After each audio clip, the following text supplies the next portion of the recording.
नमस्कार दोस्तों, स्वागत है आप सभी का सनातन ज्ञान लोक में। आज हम जानेंगे पति पत्नी के एक साथ भोजन करने से होती है धन की हानि। इससे पहले अगर आप कुछ नया सीखना और जानना चाहते हैं तो चैनल को सब्सक्राइब जरूर करें। भोजन करने से व्यक्ति को ऊर्जा प्राप्त होती है और उसी ऊर्जा के बल पर ही व्यक्ति जीवन में आगे बढ़ता है। जीवन में भोजन ही सब कुछ है, इसलिए हमारी हिंदू सनातन मान्यताओं के भोजन करना, पूजा करना एक तरह से आवश्यक माना गया है। हिंदू सनातन संस्कृति में परिवार में भोजन करने से पर्व भगवान की प्रार्थना भी की जाती है और भगवान को भोग भी लगाया जाता है और भोजन ग्रहण करते समय भगवान का धन्यवाद भी किया जाता है कि भगवान आपने हमें आज भी भोजन दिया है। भोजन से जुड़ी भावनाओं के साथ हिंदू परिवारों में उसकी शुद्धता एवं सात्विकता का भी पूर्ण पालन किया जाता है। लेकिन उसके बाद भोजन करते समय भी शास्त्रों में कुछ बातें बताई गई हैं जिनका पालन करना प्रत्येक व्यक्ति को बहुत आवश्यक होता है। अगर आप शास्त्रों में वर्णित नियमों का पालन नहीं करते हैं तो आपके जीवन में बहुत परेशानी आ सकती है और आपको पता भी नहीं चलेगा कि किस कारण से आपके घर पर समस्याएं आ रही हैं। क्योंकि आप सोचेंगे कि मैं गलत कभी किसी से बोलता नहीं और किसी भी व्यक्ति के साथ कुछ गलत करने की सोचता भी नहीं हूं। मैं कभी झूठ भी नहीं बोलता हूं, सत्यव्रत का पालन करता हूं, फिर भी मेरे साथ समस्याएं आ रही हैं। तो अगर आप अपने जीवन में छोटी छोटी बातों पर ध्यान रखेंगे तो आप समझ सकेंगे कि आपके जीवन में परेशानियां क्यों आ रही हैं। क्योंकि भोजन करते समय क्या खाना चाहिए और क्या नहीं खाना चाहिए, कैसे खाना चाहिए और कैसे नहीं खाना चाहिए, प्रत्येक विषय पर हिंदू सनातन धर्म में विस्तार से बताया गया है। हिंदू सनातन धर्म के अनुसार भोजन करते समय आपको टीवी नहीं देखना चाहिए, किसी प्रकार का संगीत नहीं सुनना चाहिए और आपको भोजन करते समय बातचीत भी नहीं करनी चाहिए और भोजन करते समय बोलना भी नहीं चाहिए। यदि आप नियम से भोजन करते हैं तो निश्चित रूप से आपके जीवन में किसी भी प्रकार की समस्या नहीं आएगी। शास्त्रों के अनुसार किसी भी व्यक्ति का झूठा खाना भी बहुत बड़ा निषेध माना गया है। आप भले ही भूखे रह जाए परंतु आपको किसी भी व्यक्ति का झूठा नहीं खाना चाहिए, चाहे कोई भी व्यक्ति हो। लेकिन हम लोग सोच लेते हैं कि झूठा खाने से प्यार बढ़ता है, लेकिन ये बातें लोगों को गुमराह करने वाली है और शास्त्रों के अनुकूल नहीं है। आजकल पति पत्नी भी एक साथ एक थाली में भोजन करते हैं और ऐसा मान लेते हैं कि इससे दोनों के बीच प्यार बढ़ता है, लेकिन ऐसा शास्त्रों के अनुसार अच्छा नहीं माना जाता है।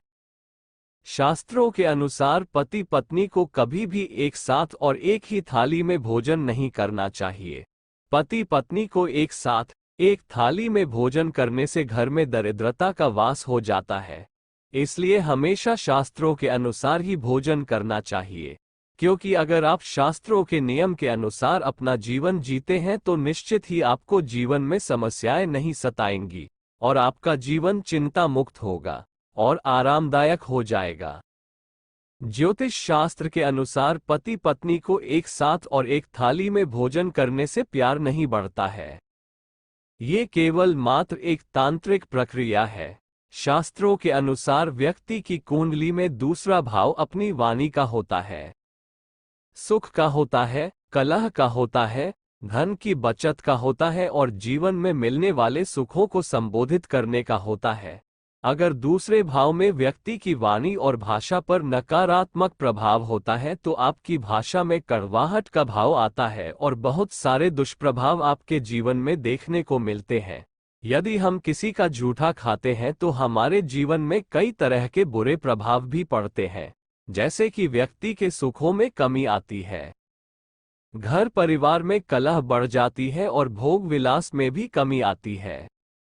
इतना ही नहीं, हम जिसका झूठा खाते हैं उसके अशुद्ध विचार, यदि वो व्यक्ति अशुद्ध विचारों वाला है, ऊपर से आपको प्यार दिखा रहा होता है और अंदर से वो व्यक्ति काला है, तो उसके अशुद्ध विचार हमारे मन में घर कर जाते हैं, क्योंकि हम उस व्यक्ति का झूठा खा रहे होते हैं। इसका सबसे बुरा असर हमारे धन क्षेत्र में होता है, किसी का जूठा खाने से हमारे धन की हानि होने लगती है, और किसी का जूठा खाने से हमारी जो धन एकत्रित करने की क्षमता होती है वह भी कम हो जाती है। आपके द्वारा परोसी गई थाली को पार करता है तो वह भोजन मिट्टी के समान दूषित माना जाता है। इसे जानवर को खिलाना चाहिए। वहीं अगर किसी का पैर परोसने की थाली में ठोकर खा जाए तो ऐसे भोजन को भी हाथ जोड़कर फेंक देना चाहिए। ऐसा भोजन गरीबी लाता है। जिस भोजन में बाल निकले हों उसे नहीं खाना चाहिए।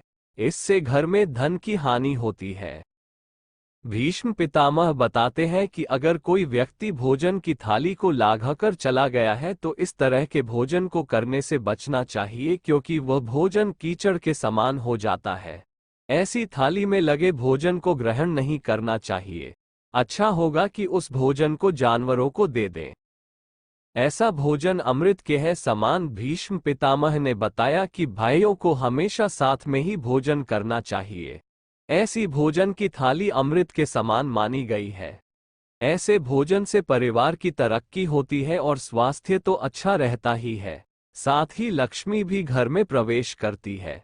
पांडव भी मिलजुल कर और साझा करके एक साथ भोजन करते थे, जिसने इन लोगों के बीच हमेशा प्रेम बना रहा और भगवान कृष्ण स्वयं इनको युद्ध में विजय दिलाने आए।